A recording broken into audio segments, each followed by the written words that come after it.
Toutes les pierres grisonnées, c'est les pierres qu'on a changées ou qui vont être changées. Là, c'est en travaux en ce moment, donc tout n'est pas terminé. Et là, c'est des pierres supplémentaires qu'on a vues par la suite, quoi. Donc j'ai rajouté, mais bon, on modifie le plan au fur et à mesure. C'est l'appareillage, quoi. C'est déjà, comment dire, situer les pierres, arriver à définir leur forme.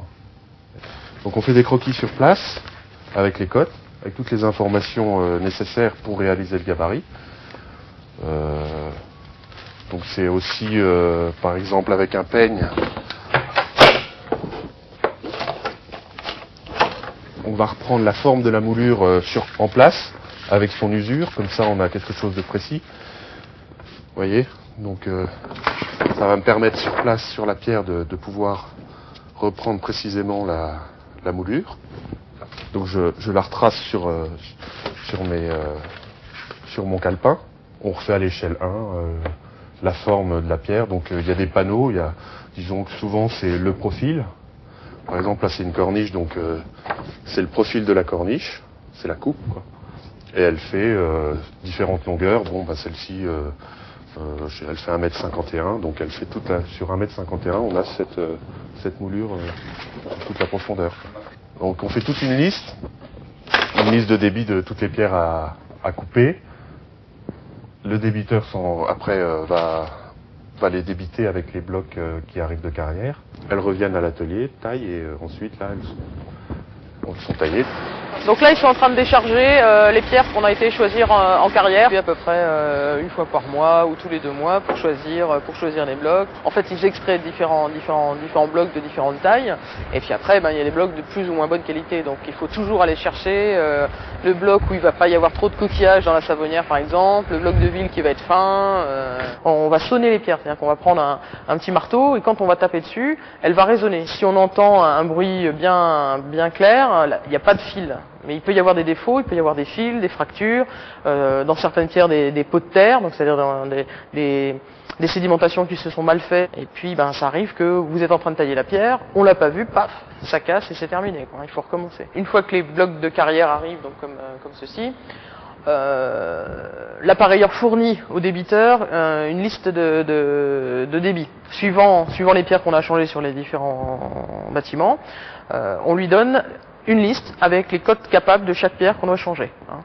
Donc ça, c'est l'étape de débit. Donc le débiteur, il a sa liste, et il va gérer en fonction de son bloc, d'optimiser le volume de pierre qui va pouvoir sortir dans un bloc. Donc il faut éviter le plus possible les chutes. Parfois, il y en a un petit peu forcément, mais il faut que dans une pierre, il en sorte 3 ou 4 ou 5, suivant les possibilités du volume de pierre, quoi. Le but du jeu, c'est que ce soit le plus d'équerre possible, pour qu'il n'y ait pas après de reprise à la main de taille derrière. L'étape de débit, c'est très important pour un gain de temps dans un chantier, quoi. Alors pour tailler, il y a des étapes d'approche, c'est-à-dire qu'au fur et à mesure, on va faire des épandelages. C'est-à-dire que par rapport à la forme de la moulure, on va tracer des traits pour approcher la forme de la moulure.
J'essaye au maximum que ce soit les tailleurs de pierre qui taillent, qui aillent les poser. juste là pour deux raisons. Un, comme ça, ils voient où leurs pierres vont se poser. Et deux, quand on fait à la fois de la taille et de la pose, ça évite beaucoup d'erreurs de taille. Parce que quand vous galérez au moment de la pose, vous évitez d'en faire après à la taille. Et on est tous complémentaires. Hein. Il faut, pour que ça fonctionne bien, il faut que l'appareilleur soit tailleur de pierre, le débiteur soit tailleur de pierre, le tailleur de pierre sache poser sa pierre, et puis que le poseur sache aussi tailler, parce qu'il y a toujours des reprises sur site, quoi. Hein. Il faut, on est interchangeables tous. Hein. L'essentiel de notre activité, c'est de la restauration de monuments historiques, aussi bien, je dirais, pour l'État, hein, pour les communautés ou pour du particulier.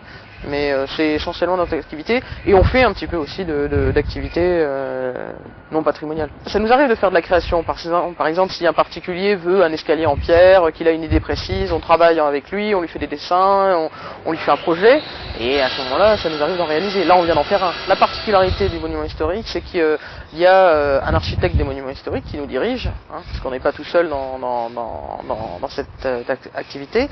Donc il faut absolument essayer de rechercher la nature de la pierre, donc ça on arrive parce que Savonnières et Euville sont encore des exploitations en cours. Il faut aussi essayer de rechercher les traces d'outils, parce que suivant les époques, on taillait pas de la même manière. Donc il faut que chaque chantier, nos tailleurs de pierre arrivent à s'adapter à l'historique du bâtiment, et aussi au coup de main qui était en place, à la recherche de la trace d'outils, et pour essayer de refaire vraiment à l'identique ce qui était, quoi.